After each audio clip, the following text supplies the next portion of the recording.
길을 가다가 쓰러진 사람을 마주하게 되면 어떻게 해야 할까요? 길을 가다가 쓰러진 사람을 마주하게 되면 우리에게 선택지가 두 개가 있을 겁니다. 그 사람을 무시하고 지나간다, 아니면 그 사람을 돕는다. 어떤 게 올바른 선택이라고 생각을 하십니까? 예전에는 길을 가다가 쓰러진 사람을 보게 되면 그를 돕는 것이 당연한 일이라고 사람들은 이야기를 했습니다. 그런데 요즘 사회는 어떤가요? 요즘 사회에는 쓰러진 사람을 돕기 위해서는 각오가 필요하다라고 이야기를 합니다. 각오가 필요합니다. 쓰러진 사람을 일으켜 세우는 각오가 있어야 된다. 그런 이야기입니다. 그가 나에게 어떠한 해코지를 할지, 어떠한 누명을 씌울지 모르기 때문이라는 것이죠. 이러한 모습은 우리 사회가 무척이나 삭막해진 것 같다는 생각을 하게 되면서도, 또한 착한 일이라고 하는 것을 하는 데 있어서도, 선한 일을 한다는 것에 있어서도 큰 각오가 필요해진 사회가 되었다라고 느끼게 합니다. 언제부터 우리는 착한 일을 할 때부터 그런 각오를 하면서 착한 일을 해야 한다라고 여기게 되었을까요? 예전에는 누군가를 돕는 일이 착한 일로 여겨졌지만, 이제는 누군가를 돕는 일이 타인에 대한 간섭으로 여겨지고 있는 사회 안에서 우리는 어떠한 일을 할 때마다 더욱 큰 각오로 그 일을 해나가야 할 때가 많다라는 이야기입니다. 각오가 필요한 일은 어떤 일입니까? 무척이나 어려운 일일 때가 많이 있죠. 그런데 왜 착한 일을 하는데도 각오가 필요할까요? 우리가 이야기하는 그 각오라고 하는 것은 인생에 있어서 중요한 순간이나 아니면은 선택하기 어려운 문제에 있어서 각오라는 말을 사용하는데, 왜 착한 일을 하는 데 있어서도 각오라는 것이 필요한 것입니까? 이제는 내가 착한 일을 통해서 마주하게 될 이득과 손해를 비교하게 되었다라는 것이죠. 내가 저 사람을 돕는 순간 나에게 다가올 이득과 내가 감당해야 할 손해가 있다라고 한다면 나는 무엇을 선택할 것인가? 그것을 착한 일 가운데 이야기를 하게 된다라는 이야기입니다. 각오는 무엇입니까? 각오는 내가 내릴 선택에 대한 결정입니다. 그러면 우리는 믿음 안에서 어떠한 각오를 가지고서 세상을 살아갑니까? 믿음을 가지고 살아가는 사람은 길가에 있는 쓰러진 사람을 바라보면서 그를 도와야 할까요? 도와야 하지 말아야 할까요? 당연히 도와야 한다라고 이야기를 한다면 왜 그 사람을 도와야 하는 것입니까? 신앙생활을 한다는 것 자체는 세상에서 큰 각오를 가지고 살아가는 모습이라고 할 수가 있습니다. 다른 사람들과 다른 삶의 모습을 가지고 살아가는 것은 큰 각오를 필요로 하며, 신앙적인 각오는 단순한 결단이 아니라 주님을 따르는 삶의 방식의 변화로서 나타나게 되기 때문이라는 것이죠. 그렇다면 우리는 우리가 가진 신앙적인 결단에 의해서 그 사람을 돕는다라고 이야기를 한다면, 그 결단이 나에게 어떠한 이익을 주며 그 결단은 나에게 있어서 어떠한 가치를 창출해낼 수가 있다는 이야기입니까? 오늘 본문을 보게 되면 우리는 주님과 베드로의 대화를 마주할 수가 있습니다. 베드로와 주님의 대화, 우리가 많이 알고 있는 이야기이죠. 주님께서 이제 제자들을 떠나 이제 하나님의 품으로 돌아가시기 전에 여러 가지 일들이 있었고, 그리고 이제 그 가운데 내가 너희를 떠날 것이다 라고 이야기를 하시니까 베드로가 이야기를 합니다. 주님, 절대로 저는 주님을 떠나지 않겠습니다. 주님께서 어디로 가시든 나는 주님을 따라가겠습니다. 이렇게 이야기를 합니다. 그런데 이러한 말을 하는 베드로를 향하여 주님께서는 도리어 내가 나를 3번 부인하리라 라고 이야기를 하시죠. 베드로는 이 말을 듣고서 어떤 기분이 들었을까요? 베드로는 이 말을 듣고, 주님께서 그렇게 말씀하셨으니 나는 앞으로 주님을 3번 부인하겠구나, 이렇게 생각을 했을까요? 아마 그러진 않을 겁니다. 누구나 자신의 결단을 부정하거나 부인하는 사람을 만나게 되면 그게 썩 기분은 좋지 않습니다. 내가 이러한 결심을 가지고 새해를 시작하겠어 그러는데 옆에서 누가 나를 초를 쳐요. 네가 그걸 할 수 있을 것 같아? 이야기를 하면은 우리는 기분이 확 나빠진다는 거죠. 내가 앞으로 다이어트를 해보겠어, 내가 앞으로 열심히 공부를 해보겠어, 이야기를 하는데 누군가 옆에서 초를 치는 거야. 너가 그거 어떻게 해? 너는 앞으로 3번이나 그거 못한다고 부인할 걸? 너는 3번이나 그거를 포기할 걸? 이야기를 한다면 우리 또한 기분이 굉장히 안 좋을 거라는 거죠. 오늘 본문 가운데 기록된 베드로 똑같았을 겁니다. 성경 안에는 기록되어 있지 않지만 주님께서 하신 그 말씀은 마치 베드로의 각오를 우습게 여기는 것처럼 들리기 때문이라는 것이죠. 만일 주님께서 우리를 향하여서 내가 나를 부인하리라 라는 말씀을 하신다면 우리 역시 기분이 좋지 않을 겁니다. 그러나 주님께서 하신 말씀은 단순한 예언이 아니죠. 우리도 주님께서 원하시는 믿음의 각오를 가지고 있지 못하다고 한다면 우리 역시 베드로와 똑같이 주님을 부인하게 될 것이기 때문입니다. 그렇기 때문에 주님을 따르겠다라고 하는 각오는 일반적인 각오가 아니라 특별한 각오를 필요로 합니다. 오늘 본문에서 베드로는 주님께서는 왜 베드로를 향하여서 너는 나를 부인할 것이다 라고 말씀을 하셨을까요? 왜 베드로는 주님을 부인할 수밖에 없었을까요? 오늘 본문에서 베드로와 주님의 모습을 통해서 우리 안에서 어떠한 믿음의 각오가 있는지를 함께 살펴보기를 원합니다. 베드로는 각오가 있었을까요? 없었을까요? 베드로는 각오가 있었던 사람입니다. 베드로는 주님을 사랑했던 사람이고 주님의 제자이며 주님의 말씀을 가장 가까이에서 들었던 사람입니다. 그리고 베드로는 주님이 만드실 세상을 주님보다 더 사랑했던 사람이기도 하다는 것이죠. 베드로는 주님 앞에서 분명한 각오를 가지고 있었습니다. 그는 각오가 없는 사람이 아니었어요. 베드로는 믿음이 있었던 사람이고 각오가 있었던 사람입니다. 모든 사람이 주님을 버릴지언정 나는 주님을 버리지 않겠습니다. 이러한 각오가 분명히 존재했던 사람이라는 것이죠. 그렇기 때문에 그는 주님께서 잡히시던 날 밤에 대제사장 말구의 귀를 쳐서 벨 만큼 그러한 용기 있는 행동을 보인 것 아닙니까? 이러한 각오를 가진 사람은 우리 주변에도 존재할지도 모릅니다. 공부를 잘하겠다라고 하는 굳은 결심 가진 사람 있죠. 혹은 반드시 다이어트에 성공하겠다는 각오를 가진 사람도 있을 겁니다. 이러한 각오를 가지고 살아가는 사람들의 모습은 때로는 경이롭기도 한 것을 볼 수가 있습니다. 베드로는 수많은 예수님을 잡으러 온 수많은 사람들 앞에서 주님을 포기하지 않고 주님을 지키기 위해 싸웠던 인물이에요. 이러한 인물이 주님을 위한 각오가 없었다라고 말하기에는 좀 부족하다라는 것이죠. 이러한 각오는 우리가 무엇을 가질 때 나타날까요? 우리가 각오를 한다라고 하는 것, 어떠한 것을 향해서 우리가 각오하면서 그 일을 해내겠다라고 이야기를 하는 것은 내가 사랑하는 대상을 향한 모습이라고 볼 수가 있습니다. 내가 사랑하는 대상을 향한, 사랑하는 사람이 아니에요. 사랑하는 대상을 향한 모습이라는 거죠. 내가 각오하는 것, 다이어트에 대한 각오. 어떤 사람이 그 각오를 더욱 크게 가지고 있나요? 그냥 설렁설렁 하는 사람보다 나의 미래에 대한 확실한 모습과 청사진을 그리고 내가 그것을 정말로 이루고 싶다라고 하는 열렬히 사모하는 마음이 있는 사람이 각오를 가진 사람이죠. 공부를 열심히 하겠다라고 하는 사람, 그런 각오를 가진 사람은 어떠한 각오가 그 안에서 어떠한 이유로 그 각오가 생겨나게 했을까요? 공부를 못해서 멸시를 받았다거나 공부를 못해서 자기가 못했던 기회를 잃어버렸다거나 하여튼 여러 가지 억울한 상황들 가운데 놓여있을 때 내가 두 번 다시는 그런 상황을 마주하지 않으리라 라고 생각하는 사람이 공부에 대한 각오를 다지고서 그렇게 하게 됐다. 그러한 각오를 가지고서 공부하는 자세를 나타낸다라는 것이죠. 우리는 각오라고 하는 그 모습을 바라보면서 내가 각오한다라고 하는 그 모습을 바라보면서 사랑하는 것과 함께하는 미래를 상상하게 되게 됩니다. 내가 각오하는 그 순간, 내가 이것을 하겠다라고 다짐하고 결단하고 각오하는 그 순간 우리는 내가 사랑하는 미래에 대해서, 내가 원하는 미래에 대해서 상상하고 꿈꾸고 그것을 이루고자 노력하기 위한 모습을 가지게 된다는 거죠. 그렇기 때문에 눈앞의 이득에만 탐닉하는 사람들, 눈앞의 이득에만 간절히 열망하는 사람들, 그런 사람들은 각오를 가지지 않습니다. 당장에 눈앞에 있는 맛있는 밥만 먹으면 된다라고 생각하는 사람들은 각오를 가지지 않아요. 그냥 눈앞에 있는 밥만 먹으면 됩니다.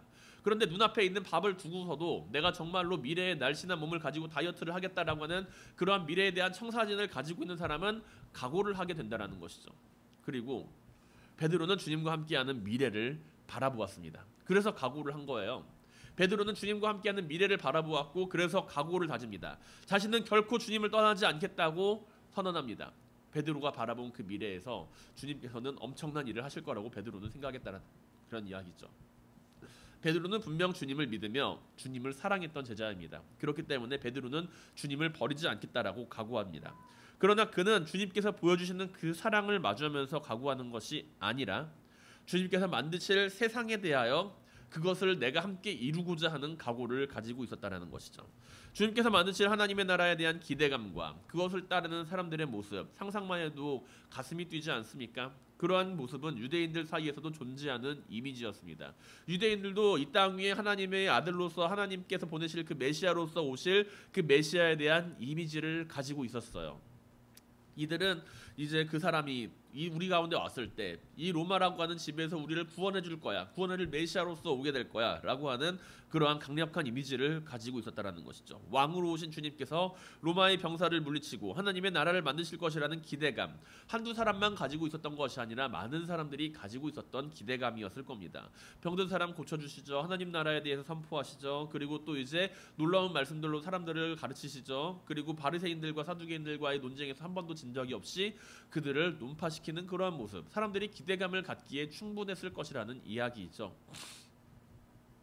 그리고 베드로 역시 주님께서 만드실 나라에 대하여 관심을 가지고 그것을 이루기 위한 모습으로 주님을 따르고 있었습니다. 그러나 주님께서 그러한 베드로의 모습을 보시면서 자신을 부인할 것이라고 이야기를 하십니다.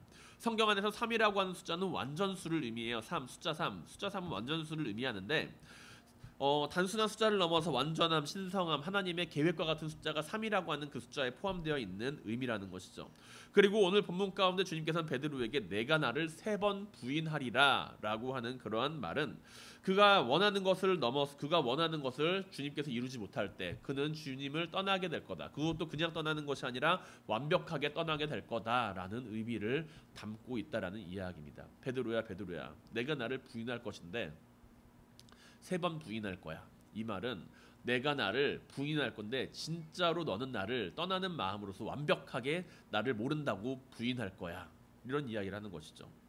베드로는 주님을 사랑했습니다. 사랑하지 않은 건 아니에요. 베드로는 주님을 믿었습니다. 믿지 않은 게 아니에요. 베드로에게는 각오가 있었습니다. 각오가 없었던 게 아니에요. 정확하게는 주님께서 만드실 그 세상을 향한 각오가 있었고 그 세상을 바라했고 소망했습니다. 이게 뭐의 문제라는 거죠? 이게 왜 문제라는 거예요? 주님께서 만드실 세상, 아름답고 멋진 세상, 그런 세상을 왜 바라는 게 왜 잘못됐다라는 이야기입니까? 이러한 모습 안에서 주님이 아니라 주님께서 만드실 세상을 바라보는 베드로를 향하여서 너는 그 안에서 나를 부인하게 될 거야 라고 이야기를 합니다. 왜냐하면 주님이 아니라 다른 분이 왔다 할지라도 그가 만든 세상이 있다라고 한다면 그는 자신이 원하는 세상으로 그를 따라가게 될 것이기 때문입니다. 주님께서 만드실 세상에 대해서 베드로는 자신이 그 일에 대해서 함께할 수 있을 것이라고 생각을 하지만 주님께서 만드실 이 세상에 대해서 베드로는 주님이 어떻게 이 세상을 만들어 가실지 주님께서 원하시는 그 구원의 완성을 이루시는 그 과정 안에서 만들어 가시는 하나님의 나라가 어떻게 이 땅 위에 임하게 될지에 대한 이해가 부족했다라는 것이죠.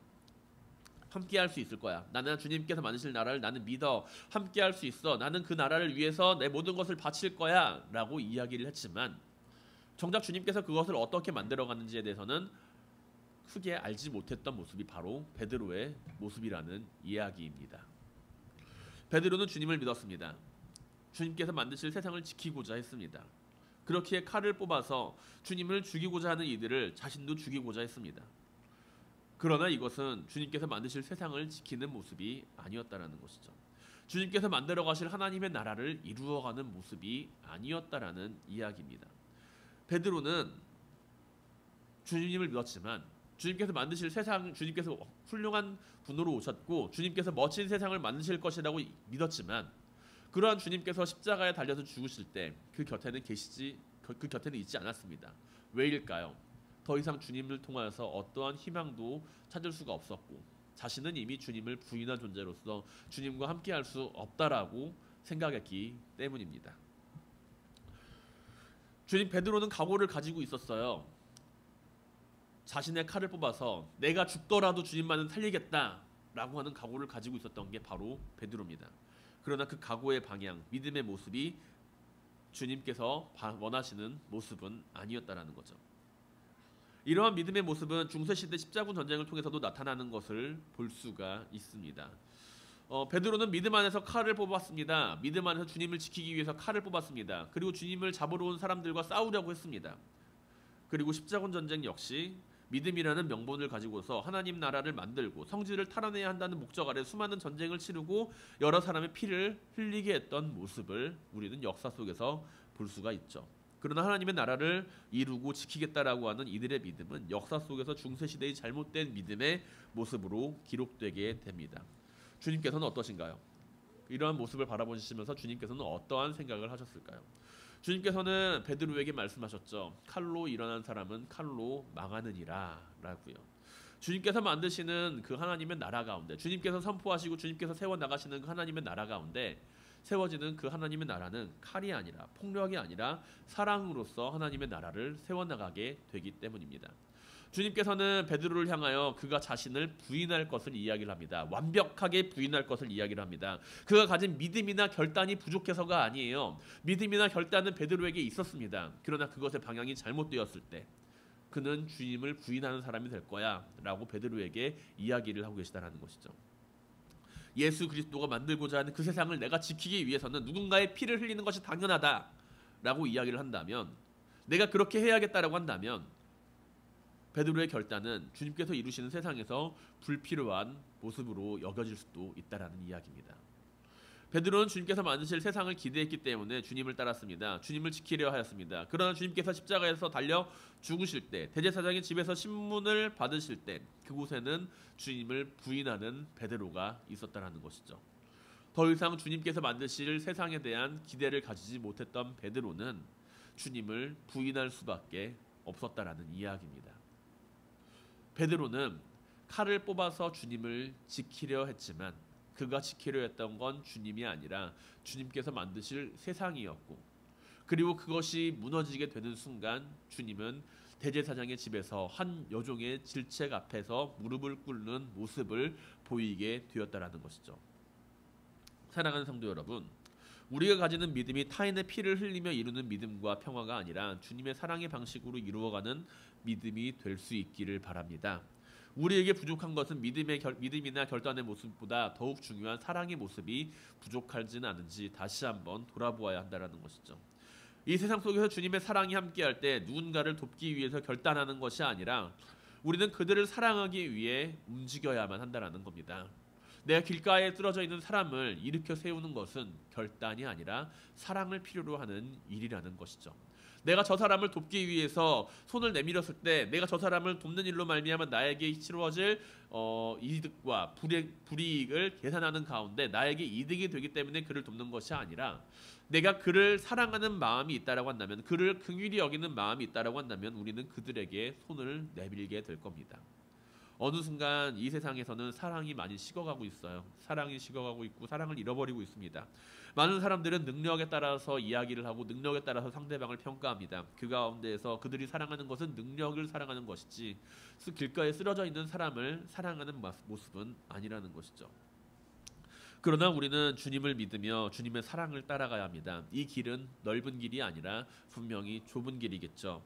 사람들은 폭력 앞에서는 그 길을 쉽게 열어주지만 사랑 앞에서는 그 길을 열어주지 않을 수도 있습니다. 그러나 그럼에도 불구하고 우리가 하나님의 나라를 이루어가는 일에 있어서 폭력이 아니라 하나님의 나라를 이루어가는 데 있어서 사랑을 선택해야 하는 것은, 폭력 안에서는 하나님의 나라가 이루어지지 않고 사랑 안에서 하나님의 나라가 이루어지기 때문입니다.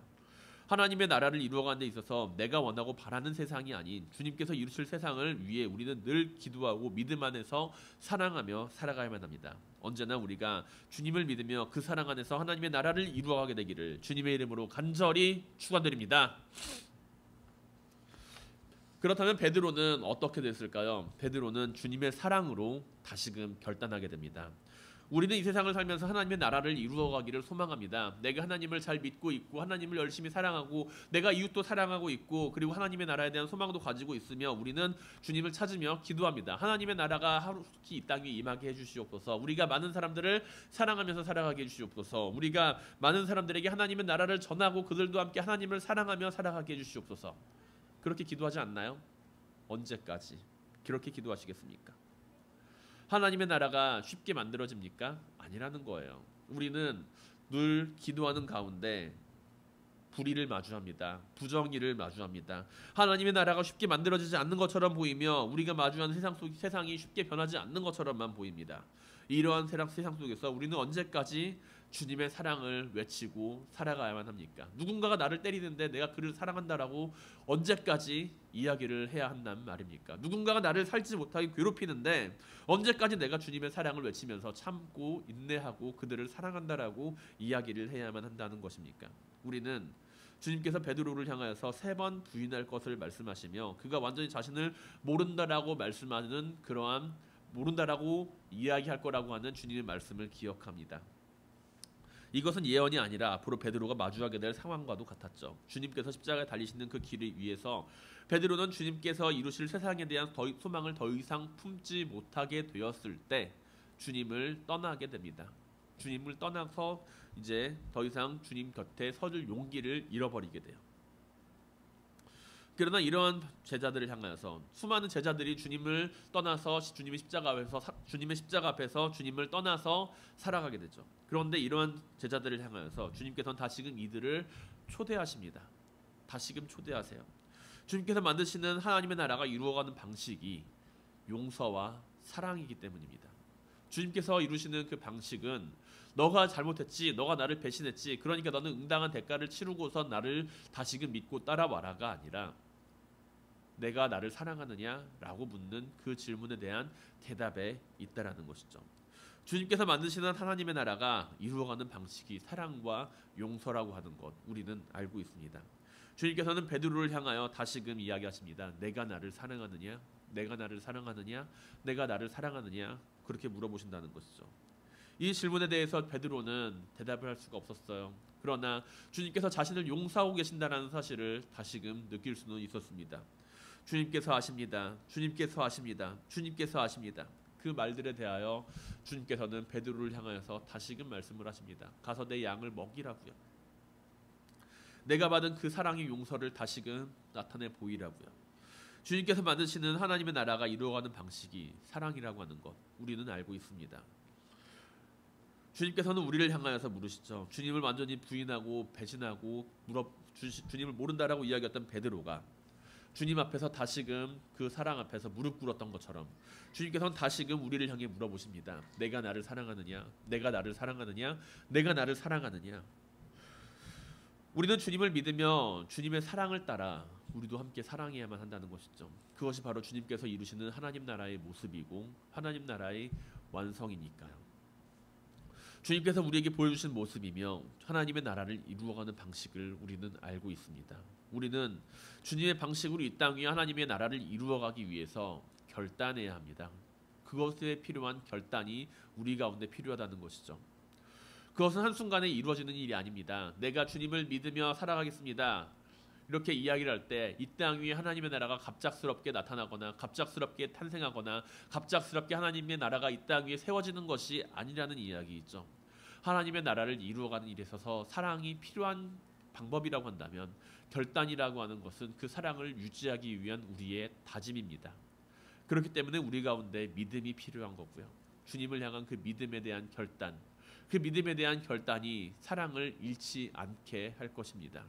우리가 신념을 가지고 결단하며 끊임없이 마주해야 할 삶의 모습, 우리가 믿음 안에서 끊임없이 결단해야 하는 그러한 삶의 모습, 그것은 내가 주님을 믿는다라고 하는 것, 주님의 방식을 믿는다라고 하는 것, 주님의 그 사랑을 믿으면서 내가 살아간다라고 하는 그러한 모습이라는 것이죠.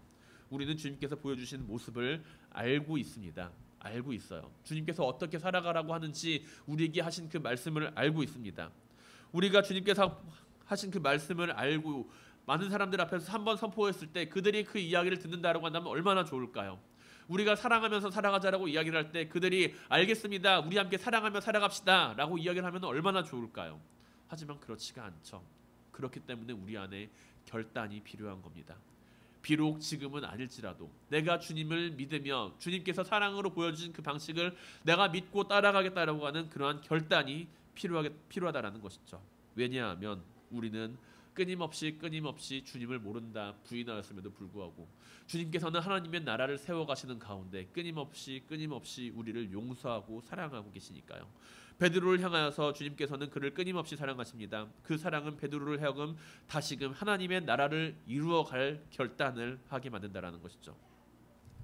기독교 역사를 바라보게 되면은 위대한 성인들이 많이 있습니다. 어거스틴 그리고 또 뭐 그 성인들 뭐 많이 있어요. 아퀴나스, 어거스틴 많이 있습니다. 성인들 많이 있어요. 그런데 그 사람들은 어땠을까요? 그 사람들 역시 한 번 결단하고 그것을 통해서 한 번에 완전해졌을까요? 그것이 아니라는 거죠. 그들은 다 자신들이 역시 과거에 있었던 모습 안에서 자신의 육신의 정욕과 싸우면서 주님께서 보여주신 사랑의 길을 따라가기 위해 노력했던 인물들입니다. 우리는 그런데 어떤가요? 내가 믿음 안에서 한번 고백했으니까, 내가 믿음 안에서 한번 주님을 믿는다라고 이야기를 했으니까 나는 다 이제 끝났어, 완벽해, 그렇게 이야기를 하고 있지는 않습니까? 사랑이라고 하는 것, 결단이라고 하는 것은 한순간에 모든 것이 다 끝나는 종착점을 이야기하는 것이 아니라 진행하는 진행형이라는 것을 우리는 기억해야 해요. 다이어트를 하는 사람이 언제 그 다이어트를 실패한다라고 생각을 하세요? 다이어트를 하는 사람이 언제 그 다이어트를 실패할까요? 새해 첫날 나는 다이어트를 해야지라고 마음을 먹고 다이어트를 시작을 했다가 실패하는 순간을 보게 되면은 그 결단이 쓰러졌을 때, 그 결단이 무너졌을 때 그것을 실패하게 되는 것을 볼 수가 있습니다. 결단은 내가 한번 해야지라고 다짐하는 그런 모습이 아니에요. 결단이라고 하는 것은 내가 이것을 지속적으로 해 나갈 수 있는 힘입니다. 사랑도 마찬가지예요. 내가 이것을 이루어 나가야지라고, 내가 사랑합니다라고 이야기함으로써 사랑으로 끝나는 것이 아닙니다. 사랑이라고 하는 것은 언제나 현재 진행형이 되어야만 한다라는 것 우리는 알고 있잖아요. 끊임없이 우리는 그렇기 때문에 결단을 세우고 결단하고 믿음 안에서 사랑하며 살아가야 한다라는 이야기이죠. 그리고 우리가 그렇게 살아갈 때 하나님의 나라가 완성이 됩니다. 하나님의 나라는 어느 날 갑자기 완성되는 것이 아니라 우리가 서로 사랑하는 모습을 잃어버리지 않고 살아갈 때 하나님의 나라는 이루어져 간다라는 거예요. 그리고 그 하나님의 나라가 우리가 사랑하겠다라고 하는 그 결단을 잃어버리지 않는 순간까지 이어지게 될 것입니다. 그러나 우리가 만약에 그 결단을 잃어버리고 사랑을 놓치게 된다라고 한다면 그 순간 우리 가운데 있는 하나님의 나라는 사라지게 될 거예요. 우리는 이 세상 가운데 어떠한 모습을 가지고 살아갑니까? 그리고 우리는 우리 안에서 어떠한 결단과 의지가 남아 있습니까? 불의가 가득한 것처럼 보이는 세상 속에서 우리는 과연 언제까지 하나님의 나라를 외치면서 서로 사랑하자고 이야기를 하면서 살아가야 한다는 것입니까? 그것은 우리가 그 나라를 이루어가는 가운데 있는 모습이며 하나님의 나라를 이루어가는 모습 가운데 있는 것이며 우리는 하나님의 나라 안에서 함께 살아가고 있는 사람들이기 때문에 우리가 하나님 품에 안기는 그 순간까지 가지고 살아가야 할 삶의 모습이라는 것이죠. 그 사랑의 모습 안에서 우리는 회복될 수 있습니다. 그 사랑의 모습 안에서 우리는 하나가 될 수 있고 갈등과 반목과 수많은 어려움을 딛고서 다시금 하나님 안에서 회복될 수가 있습니다. 사랑하는 성도 여러분, 우리의 믿음이 단순한 신념이나 결단이 아니라 주님의 사랑을 따르는 것이 될 수 있기를 바랍니다.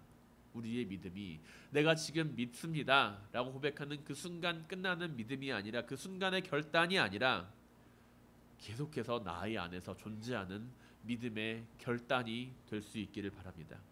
우리가 사랑하는 모습을 잃어버리지 않을 때 하나님의 나라는 우리 안에서 함께 세워져 갈 것입니다. 우리의 결단은 무엇을 만들어냅니까? 우리가 주님 안에서 세워져 나가는 그러한 결단의 모습, 그 모습 안에서 주님께서는 우리 가운데 끊임없이 서로 사랑하라고 이야기를 하시고 그리고 우리의 그 결단의 모습이 단 한순간의 신앙적인 결심이 아니라 지속적인 결단으로 남아있을 때 우리의 삶 안에서 언제나 우리는 하나님의 나라를 여러 사람 가운데 증거할 수 있는 사람들이 될 수가 있을 겁니다. 오늘도 주님께서 보여주신 그 사랑을 따라서 하나님의 나라를 이루어가며 믿음의 결단 안에서 살아가는 모든 성도님들이 되시기를 주님의 이름으로 간절히 축원드립니다.